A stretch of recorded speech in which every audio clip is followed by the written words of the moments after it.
భద్రాద్రి కొత్తగూడెం జిల్లాలో ఒక మైనర్ బాలికపై జరిగిన సామూహిక లైంగిక దాడి ఘటన కలకలం రేపుతోంది. ఈ దారుణానికి పాల్పడిన 4 నిందితులను పోలీసులు అదుపులోకి తీసుకుని విచారిస్తున్నారు.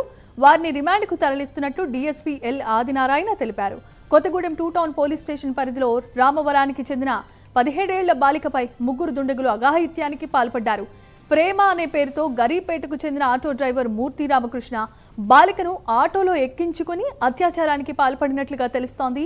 ఈ విషయం తన స్నేహితులైన విజేందర్, మహేష్లకు కూడా చెప్పాడు. వారు కూడా ఆ బాలికను బెదిరించి ఈ దారుణానికి ఒడిగట్టారు.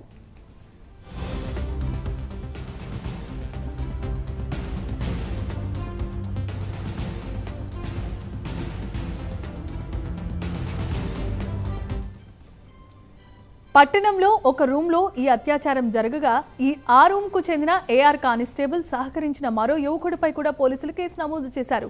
ప్రస్తుతం ఆ 2 పరారీలో ఉన్నారని డీఎస్పీ ఆదినారాయణ అన్నారు. అదుపులోనికి తీసుకున్న 4 నిందితుల నుంచి 3 ఆటోలు, 3 సెల్ ఫోన్లు స్వాధీనం చేసుకున్నారు. బాధితురాలిని వైద్య పరీక్షల నిమిత్తం ఆసుపత్రికి తరలించారు.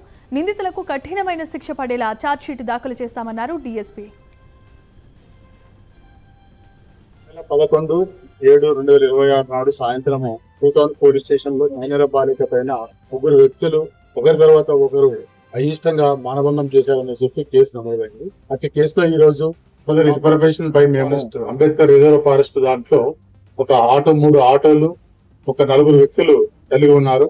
దాంట్లో మూర్తి రామకృష్ణ, విజేందర్, మహేష్, నవీన్, గణేష్ అనే వ్యక్తులు ఉన్నారు. ప్రధానంగా ఈ రామకృష్ణ అనే అతను మైనర్ బాలికను నేను ప్రేమిస్తాను అని చెప్పి గత 2-3 నెలల నుంచి వెంటబడి ఆమె పైన కాదు సెక్సువల్ కోరిక తీర్చుకోవాలని చెప్పి ఒక ప్లాన్ చేసిండ్రు. దానికి వీళ్ళందరూ కూడా సహకరించారు. 10 వ్యక్తులను పట్టుకొని వారిపైన పోక్సో మరియు SC/ST యాక్ట్ కింద కేసు నమోదు చేసి కోర్టు పంపించడం జరుగుతుంది.